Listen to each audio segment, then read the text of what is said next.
بسم اللہ الرحمن الرحیم۔ السلام علیکم۔ آج آپ کو بہلول دانا کی زندگی کا ایک خوبصورت واقعہ سناتے ہیں جو آپ کی عقل مندی، ہوش مندی اور دانائی پر دلالت کرتا ہے۔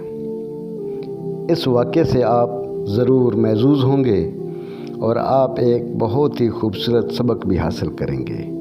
چلتے ہیں آج کے واقعے کی طرف۔ ہارون رشید کا دربار لگا ہوا ہے اور بہلول دانا کی باتیں چھڑی ہوئی ہیں۔ ایک درباری نے مؤدب لہجے میں پوچھا، حضور اگر اجازت دیں تو میں عرض کروں کہ اس نے کل کیا کیا ہے۔ اجازت ہے۔ ہارون نے اجازت دی۔ کل بغداد کے بڑے بازار میں ایک فقیر نانبائی کی دکان کے سامنے سے گزر رہا تھا۔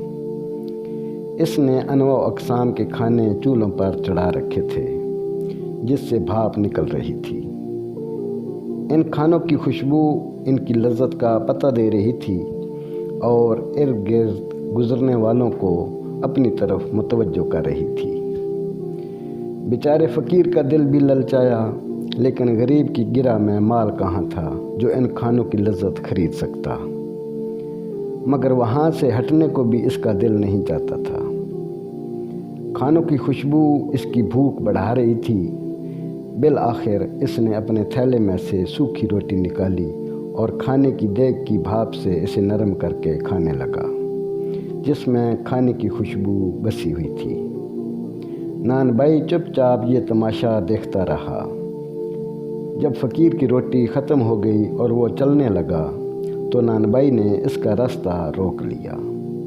کیوں مستنڈے، کہاں بھاگا جاتا ہے؟ لا میرے پیسے نکال۔ کون سے پیسے؟ فقیر نے حق دک ہو کر پوچھا۔ اچھا، کون سے پیسے؟ اس نے لفظ چبا کر اگلے۔ ابھی جو تو نے میرے کھانے کی بھاپ کے ساتھ روٹی کھائی ہے وہ کیا تیرے باپ کی تھی؟ اس کی قیمت کون چکائے گا؟ عجیب انسان ہو تم۔ وہ بھاپ تو اڑ کر ہوا میں مل رہی تھی۔ اگر میں نے اس کے ساتھ روٹی کھا کر خود کو بہلانے کی کوشش کی ہے تو اس میں تیرا کیا چلا گیا ہے جس کی میں قیمت ادا کروں؟ فقیر نے پریشان ہو کر کہا۔ بس بس، اب ادھر ادھر کی باتیں مت کر۔ میں تیری جان ہرگز نہیں چھوڑوں گا۔ میں اپنا مال وصول کر کے رہوں گا۔ نانبائی نے اس کا گریبان پکڑ لیا۔ فقیر بیچارہ پریشان ہو گیا کہ اس ہٹے کٹے نانبائی سے کس طرح جان چھڑائے۔ ان کی تکرار بڑھتی جا رہی تھی کہ بہلول ادھر سے گزرا اور ان کے قریب رک کر ان کی باتیں سننے لگا۔ فقیر نے اپنا ہمدرد سمجھ کر ساری بات اسے سنائی تو وہ نانبائی سے بولا، بھائی یہ تو بتاؤ کہ کیا اس غریب آدمی نے تمہارا کھانا کھایا ہے؟ نہیں، کھانا تو نہیں کھایا، مگر میرے کھانے کی بھاپ سے فائدہ تو اٹھایا ہے۔ میں نے اسی کی قیمت مانگی ہے، لیکن اس کی سمجھ میں یہ بات ہی نہیں آتی، نانبائی نے بتایا۔ بالکل درست کہہ رہے ہو برادر، بالکل درست۔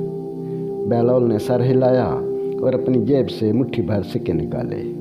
وہ ایک ایک کر کے ان سکوں کو زمین پر گراتا جاتا اور کہتا جاتا، نانبائی، نانبائی، یہ لے پیسوں کی آواز پکڑ لے، یہ لے اپنے کھانے کی بھاپ کی قیمت ان سکوں کی کھنک میں وصول کر لے، لے لے لے لے، یہ سکوں کی آواز تیرے کھانے کی خوشبو کی قیمت ہے۔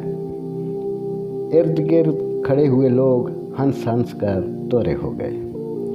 نانبائی اپنی خفت مٹانے کو بولا، یہ پیسے دینے کا کون سا طریقہ ہے؟ بہلول نے جواب دیا، اگر تو اپنے کھانے کی بھاپ اور خوشبو بیچے گا تو اس کی قیمت تجھے سکوں کی آواز کی صورت میں ہی ادا کی جائے گی۔ بہت خوب، ہارون محظوظ ہو کر ہنسا۔ واللہ یہ کسی دیوانے کا فیصلہ تو معلوم نہیں ہوتا، اس میں تو غیر معمولی دانش چھپی ہوئی ہے۔ لگتا ہے اس کی دیوانگی نے اس کی دانش کو کوئی ضرر نہیں پہنچایا۔